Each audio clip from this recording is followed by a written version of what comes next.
أعوذ بالله من الشيطان الرجيم. بسم الله الرحمن الرحيم. رب اشرح لي صدري ويسر لي أمري واحلل عقدة من لساني يفقه قولي. رب اشرح لي صدري ويسر لي أمري واحلل عقدة من لساني يفقه قولي. حضرات خطبہ مسنونہ کے بعد سورہ بقرہ کی ایک آیت کریمہ تلاوت کی ہے. سورہ بقرہ میں اللہ رب العالمین نے روزے کے احکام و مسائل بتلائے اور روزے کے احکام و مسائل بتلانے کے بعد اللہ نے فرمایا یرید اللہ بکم اليسر ولا یرید بکم العسر، کہ اللہ رب العالمین تمہارے ساتھ آسانی کا معاملہ چاہتا ہے، اللہ تمہارے ساتھ سختی کرنا نہیں چاہتا. وَلِتُكْمِلُوا الْعِدَّةَ وَلِتُكَبِّرُوا اللَّهَ عَلَى مَا هَدَاكُمْ وَلَعَلَّكُمْ تَشْكُرُونَ، اور تاکہ تم مہینے کی گنتی پوری کرو اور جب مہینہ پورا ہو جائے تو اللہ کی تکبیر بیان کرو. وَلِتُكَبِّرُوا اللَّهَ عَلَى مَا هَدَاكُمْ، جو نعمتیں اللہ نے تم کو دی ہے اس پر شکر ادا کرو. اس آیت میں اللہ رب العالمین نے جب ہم لوگ رمضان ختم ہو جاتا ہے اور رمضان ختم ہونے کے بعد عیدگاہ جاتے وقت جو تکبیرات کہتے ہیں ان تکبیرات کا ذکر اللہ رب العالمین نے اس آیت کریمہ میں کیا ہے. آج کے خطبے میں انشاءاللہ عید کے احکام و مسائل کے تعلق سے مختصراً گفتگو کروں گا انشاءاللہ. سب سے پہلے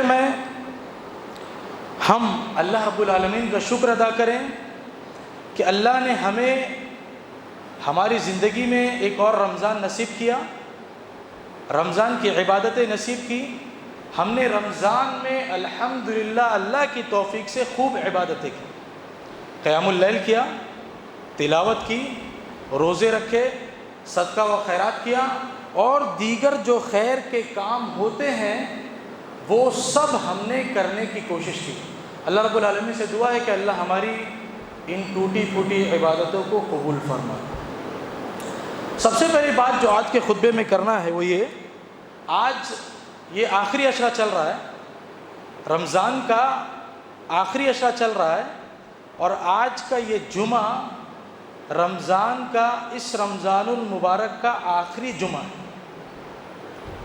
جمعہ کی فضیلت اور اہمیت قرآن و حدیث میں وارد ہے، چاہے رمضان ہو غیر رمضان ہو، جمعہ کو ہفتے کے دنوں میں ایک خاص اہمیت اور فضیلت حاصل ہے. اللہ کے رسول صلی اللہ علیہ وسلم نے اس کو سید الایام کہا، جمعہ کے دن کو ہفتے کے دنوں کا سردار کہا، جمعہ کے دن کو ہفتے کے دن کی عید کہا. تو جمعہ کے دن بہت سارے اعمال ہیں، مسنون اعمال ہیں، تو جمعہ کی فضیلت قرآن اور حدیث میں وارد ہے، عام دنوں میں بھی وارد ہے. اب رمضان کا مہینہ چل رہا ہے تو رمضان میں چونکہ نیکیاں بڑھ جاتی ہیں، ثواب بڑھ جاتے ہیں.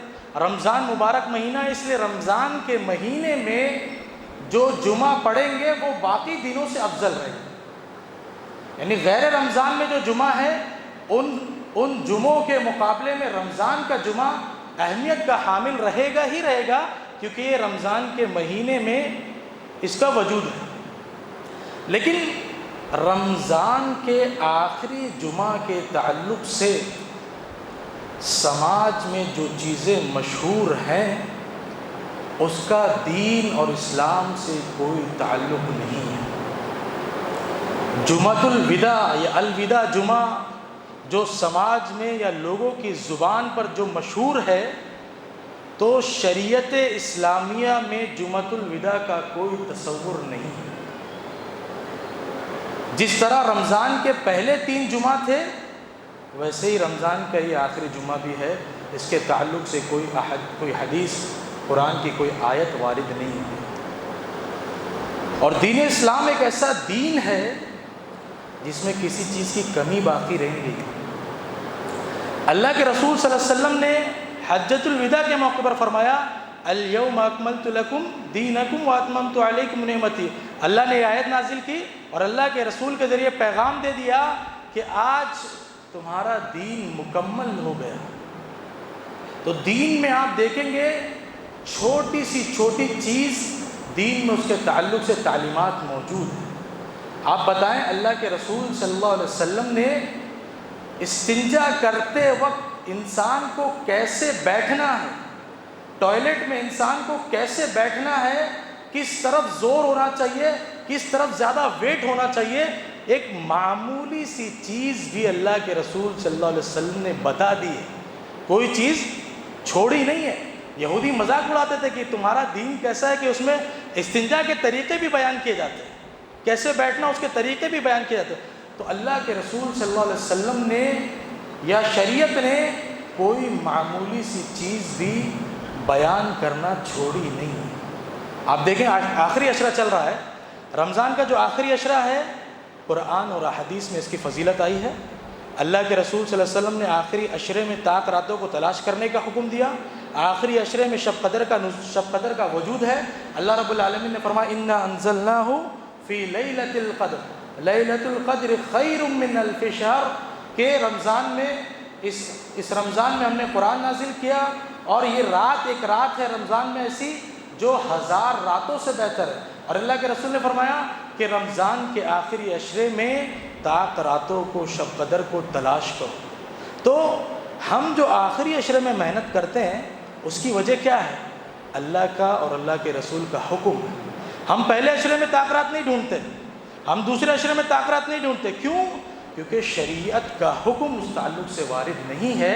لہذا جب شریعت کا حکم، شریعت میں جمعۃ الوداع کے تعلق سے کوئی چیز آئی نہیں ہے، احادیث کی کسی کتاب میں، صحیح بخاری مسلم چھوڑیے، جتنی مشہور کتابیں، کسی کتاب میں اس تعلق سے کوئی چیز وارد نہیں ہے.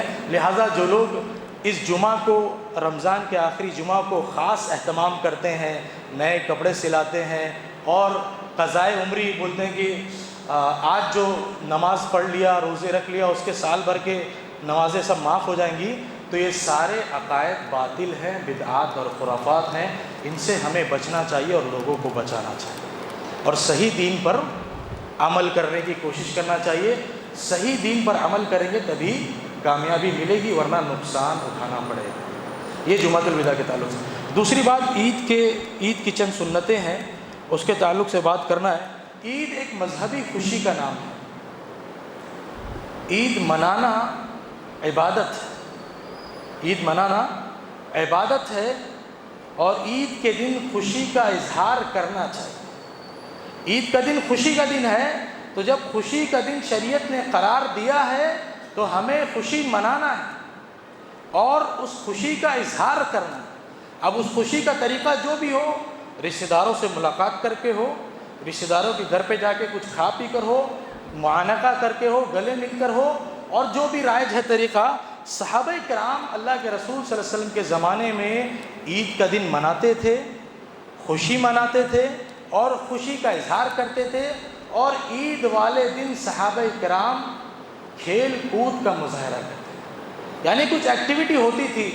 خوشی کا دن ہے، اچھا دن ہے، مبارک دن ہے، کھیل کود کرتے تھے. حضرت عائشہ رضی اللہ عنہ والی حدیث مشہور ہے کہ اللہ کے رسول صلی اللہ علیہ وسلم کے ساتھ میں نے لوگ تیر اندازی کا مسابقہ اور مقابلہ کر رہے تھے، میں نے اس کو دیکھا. تو وہ عید کے دن کی بات ہے. تو عید کا دن جب آئے تو ہمیں خوشی منانا ہے.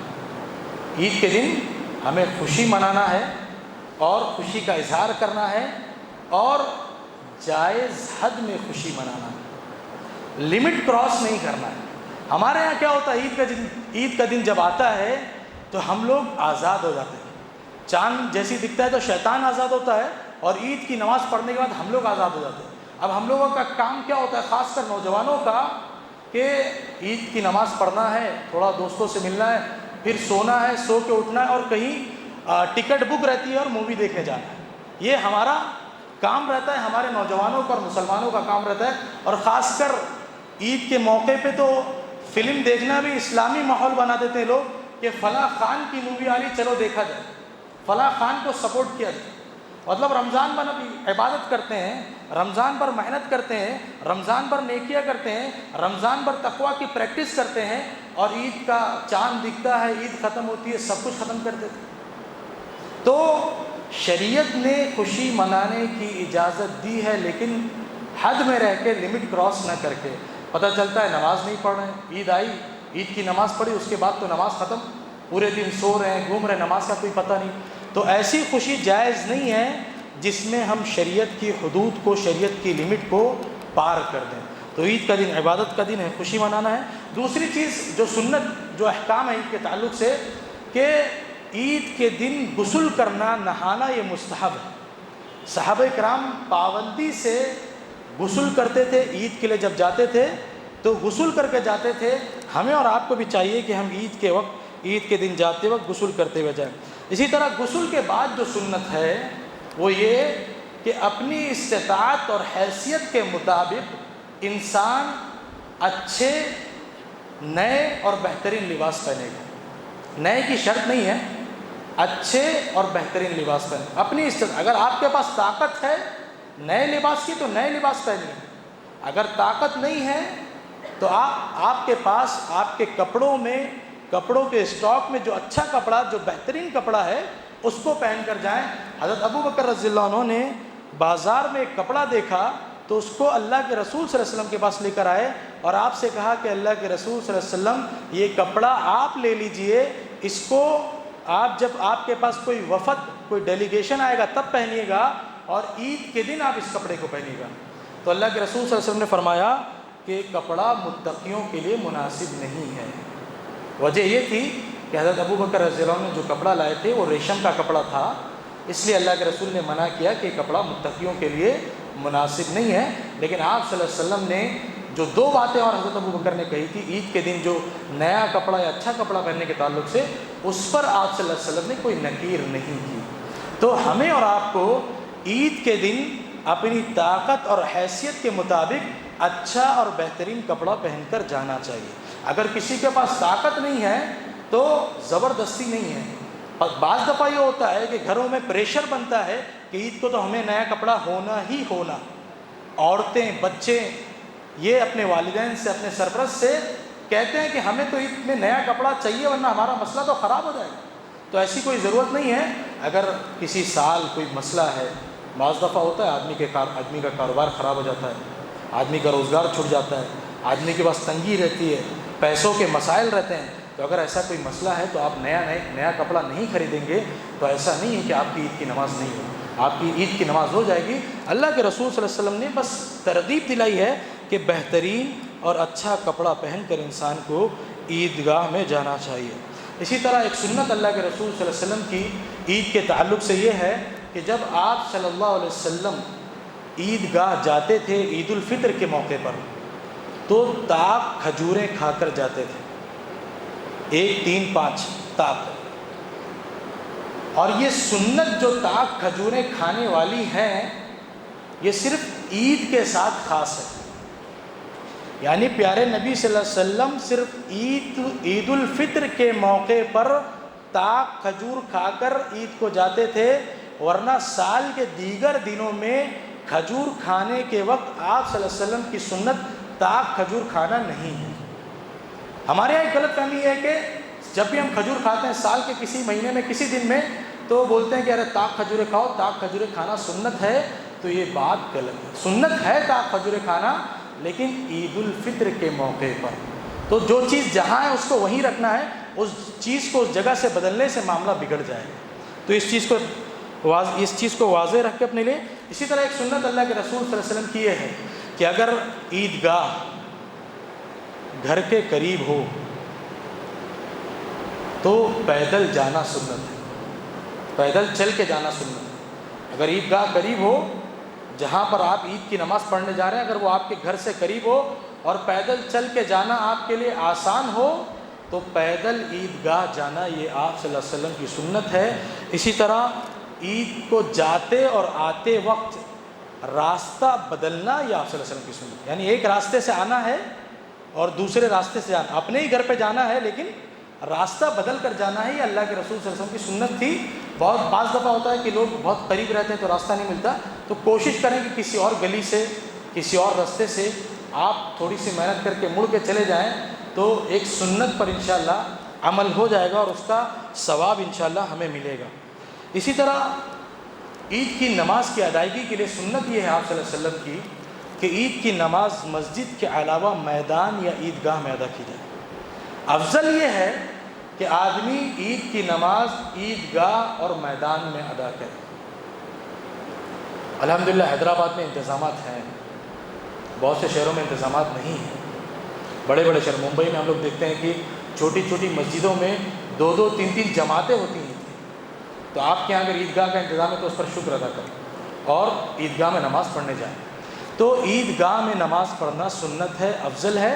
اگر کوئی مسئلہ ہے، بارش ہے، کوئی اور دقت ہے، تو آپ مسجد میں نماز پڑھ سکتے ہیں، لیکن بہتر یہ ہے کہ عیدگاہ میں نماز پڑھیں۔ اور عیدگاہ میں نماز پڑھنے کا منظر الگ ہوتا ہے، احساس الگ ہوتا ہے، اس کا جو مزہ ہے وہ الگ ہوتا ہے۔ آج مسلمانوں کا اجتماع ہوتا ہے، ایک طرف سے آبادی نظر آتی ہے، سفید کپڑے، سفید ٹوپیاں نظر آتی ہیں، تو وہ ایک الگ فیل ہوتا ہے انسان کو۔ اور اسی لیے اللہ کے رسول صلی اللہ علیہ وسلم نے بہت سی تعلیمات دی ہیں کہ آپ میدان میں جا کر عید پڑھیں، راستہ بدل کر آئیں، تاکہ لوگوں کو بھی نظر آئے اجتماعیت اور اتحاد۔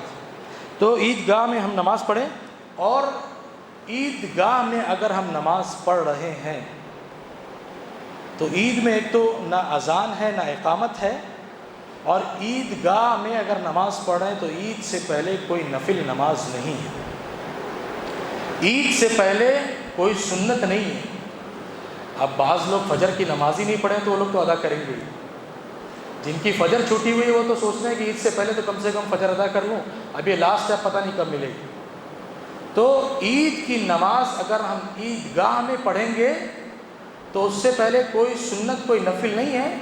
اگر مسجد میں عید کی نماز پڑھیں گے تو چونکہ مسجد میں بیٹھنے سے پہلے تحیۃ المسجد پڑھنا ضروری ہے، اس لیے ہم 2 رکعت تحیۃ المسجد پڑھیں گے، ورنہ اگر عیدگاہ میں عید کی نماز ادا کر رہے ہیں تو ہم عیدگاہ میں کوئی نفل نہیں پڑھیں گے۔ اسی طرح حضرات عید کے بعد جب ہم لوگ ایک دوسرے سے ملاقات کرتے ہیں، ملتے ہیں، خوشی کا اظہار کرتے ہیں، انسانی فطرت آدمی ملتا ہے، خوشی کا موقع ہوتا ہے اور ملنا چاہیے۔ جو جھگڑے ہیں، جو اختلافات ہیں، جو مسائل ہیں، اس کو ختم کرنا چاہیے۔ بھائی بھائی میں جھگڑا ہے، عید کے دن بھی بات نہیں کر رہے ہیں، بھائی بہنوں میں جھگڑا ہے، عید کے دن بھی بات نہیں کر رہے ہیں، تو عید کے دن کی خوشی کہاں سے ملے گی؟ سگے بھائیوں سے، سگی بہنوں سے بات نہیں ہو رہی، ماں باپ سے بات نہیں ہو رہی، ماں باپ سے ملاقات نہیں ہو رہی، تو عید کی خوشی ہمیں کہاں سے ملے گی؟ سوشل میڈیا پہ اسٹیٹس لگانے سے تو کوئی خوشی حاصل نہیں ہوگی۔ تو عید کے دن ہمیں اپنے دل کو بڑا کرنا چاہیے، اپنے اختلافات کو ختم کرنا چاہیے، خوشی کا موقع ہے، سب کچھ بھول جانا چاہیے، اپنے بھائیوں سے، اپنے رشتہ داروں سے، اپنے پڑوسیوں سے، اپنے دوستوں سے ملنا چاہیے۔ اور ملتے وقت جو سنت صحابہ کی ہے عید کے دن، کہ جب آپ لوگ ایک دوسرے سے ملتے تھے تو ایک دوسرے کے لیے قبولیت عمل کی دعا کرتے تھے، تقبل اللہ منا ومنکم صالح الاعمال۔ ہم لوگ گلے ملتے ہیں، خوب گلے ملتے ہیں، 3 بار گلے ملیں گے اور سیلفی لیں گے، فوٹو کھینچیں گے، اس پر فوکس رہے گا ہمارا، لیکن دعاؤں پر فوکس نہیں رہتا ہے۔ صحابہ دعائیں کیوں کرتے تھے؟ کیونکہ 1 مہینہ عبادت کر کے آئے ہیں، 1 مہینہ قیام کر کے آئے ہیں، 1 مہینہ روزے رکھ کے آئے ہیں، 1 مہینہ خود کو اللہ کی راہ میں تھکایا ہے، تو کہیں عبادتیں ضائع نہ ہو جائیں، اس لیے اللہ سے دعا کرتے تھے کہ اللہ تو ہمارے اعمال کو، جو عمل ہم نے کیا ہے رمضان میں، ان اعمال کو قبول کر لیں۔ تو ہمیں اور آپ کو بھی چاہیے کہ جب ایک دوسرے سے ملے عید کے بعد تو یہ دعائیں ضرور پڑھیں، تقبل اللہ منا ومنکم صالح الاعمال۔ اگر کوئی عربی میں نہ پڑھ پائے تو کم سے کم اردو میں دعا کرے کہ اللہ رب العالمین ہمارے اعمال کو، ہمارے قیام کو، ہماری جو بھی ہم نے محنت رمضان میں کی ہے، اللہ رب العالمین ان کو قبول کر لے۔ اسی طرح حضرات عید کے دن، عید کی نماز میں خواتین کو شریعت نے خاص طور پر شرکت کی دعوت دی ہے۔ عید کی نماز میں عورتوں کو اللہ کے رسول صلی اللہ علیہ وسلم نے عید میں شامل ہونے کی تاکید کی ہے۔ ویسے تو سال بھر مسجدوں میں عورتوں کے لیے نماز پڑھنے کے لیے دروازہ کھلا ہے، اگر وہ شرعی حدود میں رہ کر آتی ہیں اور مسجد میں ان کا الگ سے انتظام ہے تو کوئی عورتوں کو نماز پڑھنے سے منع نہیں کر سکتا، مسجد میں عورتوں کو نماز پڑھنے سے منع نہیں کر سکتا۔ اور جو لوگ منع کرتے تھے اب وہ لوگ بھی حکومت کے کہنے پر راضی ہو گئے اور اجازت دے دی ہے کہ نہیں عورتوں کے لیے کہیں مناہی نہیں ہے، عورتیں بھی مسجد میں آ کر نماز پڑھ سکتی ہیں۔ تو جو قانون آپ نہیں مانیں گے تو اللہ رب العالمین کسی اور کے ذریعے منوا دے گا۔ تو شریعت نے اجازت دی ہے، اور خاص طور پر عید کے موقع پر اللہ کے رسول نے فرمایا کہ حیض والی عورتیں بھی عید میں آئیں اور مسلمانوں کی دعاؤں میں شامل ہوں، نماز میں شامل نہ ہو، الگ رہیں، مسلمانوں کی دعاؤں میں شامل ہوں۔ یہ صحیح حدیث ہے، اللہ کے رسول صلی اللہ علیہ وسلم کا یہ حکم ہے۔ تو عورتوں کو عید کی نماز میں آنا چاہیے اور سادگی کے ساتھ آنا چاہیے، زیب و زینت اختیار کر کے، حسن بنا کے نہیں، تیار ہو کے نہیں، آپ آئیں سادگی کے ساتھ نماز پڑھیں، گھر پر جائیں، اپنے گھر میں تیار ہوں، زیب و زینت اختیار کریں، کوئی مسئلہ نہیں، شریعت اس کی اجازت دیتی ہے۔ اسی طرح حضرات ایک حکم جو عید کے تعلق سے عید کے موقع پر ہمیں خاص دیا گیا ہے وہ صدقۃ الفطر کا ہے۔ صدقۃ الفطر کہتے ہیں اس فطرانے کو، اس چیز کو جو صدقہ ہم لوگ عید الفطر کے موقع پر ادا کرتے ہیں، اس کو صدقۃ الفطر، فطرانہ کہا جاتا ہے، زکوٰۃ الفطر، جو بھی آپ کہیں، بہت سی چیزیں اس کو کہا جاتا ہے۔ صدقۃ الفطر یہ فرض اور واجب ہے، یہ فرض اور واجب ہے، اور تمام لوگوں پر فرض، مرد عورت آزاد غلام سب پر، بوڑھے نوجوان بچے، گھر کے تمام افراد کی جانب سے صدقۃ الفطر ادا کیا جائے گا۔ گھر میں جتنے لوگ بھی ہوں، کہا جاتا ہے کہ اگر عید کے دن بھی بچے کی ولادت ہوتی ہے تو اس کی جانب سے بھی صدقۃ الفطر ادا کیا جائے گا، سب کی جانب۔ آپ کی ماتحتی میں اگر کوئی کام والی، کوئی غلام، کوئی نوکر ہے تو اس کی جانب، جس کا کھانا پینا آپ کے ذمہ ہے، دوا علاج آپ کے ذمہ ہے، تو اس کی جانب سے بھی صدقۃ الفطر آپ کو ادا کرنا ہے۔ اب مسئلہ آتا ہے صدقۃ الفطر کی مقدار، وزن کیا ہوگا؟ تو اللہ کے رسول صلی اللہ علیہ وسلم نے ایک سا، جس کا وزن مختلف اجناس میں مختلف آتا ہے، گیہوں اور چاول جو ہمارے ہاں زیادہ چلتا ہے اس میں اس کا وزن، ایک سا کا وزن 2100 گرام سے 2.5 کلو تک ہے، 2100 گرام سے 2.5 کلو تک ہے۔ تو ہمارے یہاں زیادہ جو چلن ہے کھانے پینے وہ چاول اور گیہوں، بنیادی جو غذا ہے وہ چاول اور گیہوں ہے، لہٰذا ہمیں انہی چیزوں سے اپنی صدقۃ الفطر نکالنا چاہیے۔ یہ صدقۃ الفطر فرض ہے، اور اس کا افضل وقت عید کا چاند دکھنے سے عید الفطر کی نماز کی ادائیگی سے پہلے تک ہے۔ عید کا چاند دکھنے سے عید الفطر کی نماز کی ادائیگی سے پہلے تک ہے، لہٰذا ہمیں چاہیے کہ اس وقت میں ادا کر لیں۔ جو صدقۃ الفطر ادا نہیں کرے گا وہ گنہگار ہوگا۔ 1-2 دن پہلے بھی انسان ادا کر سکتا ہے، مساکین کی مصلحت کے تحت۔ اگر ضرورت ہو کہ پہلے سے اہتمام کیا جائے، پہلے ادا کیا جائے، کہیں دور ہے، کہیں رشتہ داری میں ہے، کہیں کسی اور شہر میں ہے، تو 1-2 دن بھی پہلے ادا کر سکتے ہیں، لیکن افضل وقت عید کا چاند دکھنے سے عید الفطر کی نماز کی ادائیگی تک کے بیچ میں ہے۔ اسی وقت میں صدقۃ الفطر ادا کرنا چاہیے۔ اور مقصد کیا ہے؟ ہمارے روزے میں، ہماری عبادتوں میں اگر کچھ کمی رہ گئی، کچھ کوتاہی رہ گئی روزے میں، قیام اللیل، تو اس کے کفارے کے لیے ہم صدقۃ الفطر ادا کرتے ہیں۔ ایک وجہ یہ ہے، اور دوسری وجہ یہ ہے کہ مسکین اور غریبوں کی مدد کے لیے ہم صدقہ فطر ادا کرتے ہیں۔ اور صدقہ فطر ادا کرنا یہ اناج میں ہی افضل اور بہتر ہے۔ بعض علماء نے اجازت دی ہے کہ قیمت میں بھی ادا کر سکتا ہے، لیکن اکثر علماء نے اناج میں ہی صدقۃ الفطر ادا کرنے کو افضل اور بہتر قرار دیا ہے، اور حدیث میں بھی اناج کے تعلق سے چیزیں وارد ہیں، لہٰذا ہمیں اور آپ کو چاہیے کہ صدقۃ الفطر ہم اناج اور غلے میں ہی ادا کریں۔ اب آخری بات، وقت ہو گیا، آخری بات کر کے ختم کرتا ہوں کہ رمضان ختم ہونے والا ہے، آخری عشرہ چل رہا ہے، کچھ دن باقی ہے، کچھ گھڑیاں باقی ہیں، ان اوقات کو غنیمت سمجھیں. 4 دن 5 دن 3 دن جو کچھ بھی بچا ہوا ہے اس کو غنیمت سمجھیں. جتنا وقت بچا ہے عبادات کر لیں، محنت کر لیں، قیام کر لیں، تلاوت کر لیں. پچھلے دنوں میں جو کمیاں رہ گئی ہیں، پچھلے دنوں میں جو کوتاہیاں ہو گئی ہیں، آخری جو دن بچا ہے ان میں محنت کر لیں. ایک محاورہ ہے، جب جاگو تب سویرا.